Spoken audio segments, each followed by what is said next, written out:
ডায়াবেটিসের মূল কারণ হচ্ছে কোষে ওভারলোড। ডায়াবেটিসের মূল কারণ কি? খুব খেয়াল করেন, আমি সিম্পল বুঝাবো, তর্কের মধ্যেও যাব না, আর বিজ্ঞান এমনভাবে বলবো না আপনি যেন বুঝতে না পারেন। সহজভাবে ধরেন আমার কোষে যদি জায়গা থাকে ফাঁকা, তাহলে রক্তের চিনি কোষে ঢুকবে, শক্তি তৈরি হবে, আমি সেই শক্তি দিয়ে চলবো। আমি ভাত খাবো, চিনি আসবে, রুটি খাবো, ফল খাবো, দুধ খাবো, রক্তের চিনি আসবে, চিনিটা কোষে ঢুকবে, আমি শক্তি পাবো, শক্তি দিয়ে চলবো, আমার কোনো রোগ নাই। বোঝা গেল? ক্লিয়ার? আচ্ছা, এখন আমি যদি এই কোষ ভরাট করে ফেলি, তাহলে কোষে আর জায়গা নেই। এখন রক্তের চিনি কোষে ঢুকতে পারে না। এখন আমি ভাত খাই, রক্তে চিনি আসে, রুটি খাই চিনি আসে, ফল খাই চিনি আসে, দুধ খাই চিনি আসে, চিনি খাই চিনি আসে। এখন চিনি আসে কিন্তু ঢুকতে পারে না, তো তখন কী হবে? রক্তের চিনি বেড়ে ডায়াবেটিস হবে। এই হলো ডায়াবেটিসের মূল কারণ। তাহলে এখন যদি আমার কোষ সবসময় ফাঁকাই থাকে, তাহলে আমার আর ডায়াবেটিস হতেই পারবে না। বোঝা গেল?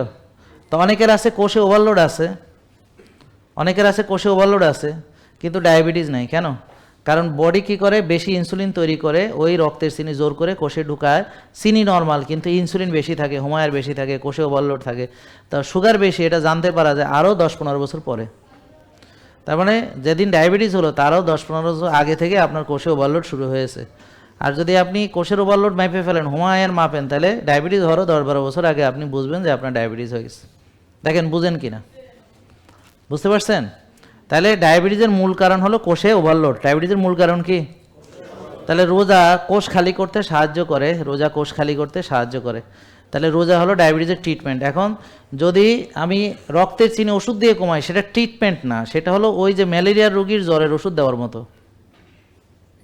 তাহলে ডায়াবেটিসের মূল কারণ কি? সেটা হলো কোষে ওভারলোড। সেটা না দেখা আমি যদি চিনি কমাই, যে আমি চিনিকে সমস্যা হিসেবে দেখতেছি, যে রক্তের অবশ্যই চিনি বেশি একটা প্রবলেম, কিন্তু আমি মূল প্রবলেম বলতেছি চিনি বেশি। তুমি চিনি কমাও, চিনি মাপো, 6 বেলা চিনি খাও, 6 বেলা চিনি খাও, 6 বেলা চিনি খাও। ডায়াবেটিস রুগীকে বলে 6 বেলা চিনি খেতে বলে।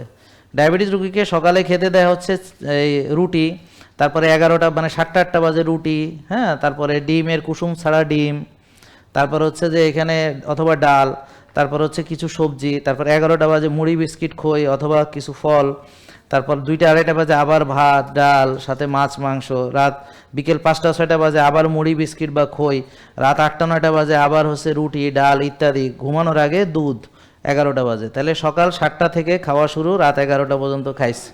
তাহলে 6 বেলা চিনি খাইছে। এখন চিনি খাইছে আর চিনি বেশি, তারা দিছে 6 বেলা চিনি খাইতে, তার ওষুধ ইনসুলিন দিয়ে ওই কোষে আবার ঢুকাইতে আছে। মানে রোগের মূল কারণ তো দূর করেই না, বরং মূল কারণটাকে আরও ক্ষতিগ্রস্ত করে, আরও বাড়ায়। এই জন্যে ডায়াবেটিস রোগী চিকিৎসা করতে করতে হেয়ার চোখ নষ্ট হয়, লিভার নষ্ট হয়, কিডনি নষ্ট হয়, প্রেশার হয়, আরও নানান রকম সমস্যা হয়। চিকিৎসা করে সে ভালো হয় না, কোনো দিন হবেও না, কারণ সে আসল কারণ চিকিৎসা করে না, সে চিকিৎসা করে চিনির চিকিৎসা। তো চিনি খাওয়ায় আর চিনি ওষুধ দিয়ে কমায়, তাহলে চিনি যায় কই? কোষের মধ্যে। তো কোষে কি আগে থেকে ওভারলোড ছিল কি না? উত্তর হলো ছিল। তাহলে আগে থেকে ওভারলোড ছিল, মানে রোগের মূল কারণ হলো কোষে জায়গা নেই। তাহলে চিকিৎসা করিয়া কোষের জায়গা নেই, চিকিৎসা করিয়া ওই রক্তের চিনি ইনসুলিন দিয়ে কোষেই ঢুকায়। তাহলে এভাবে তার কি হয়? ইনসুলিনের মাত্রা বাড়াইতে হয়, আবার বাড়াইতে হয়, বাড়াইতে হয়, মাত্রা বাড়াইতে। একসময় অনেক ইনসুলিন দেওয়ার পরও আর ঢুকে না, কেন এমন অবস্থা হয় যে যতই ইনসুলিন মারো এখানে আর ঢুকবে না। জেকে লাইফস্টাইল লিমিটেড, ওষুধ মুক্ত সুস্থ জীবন।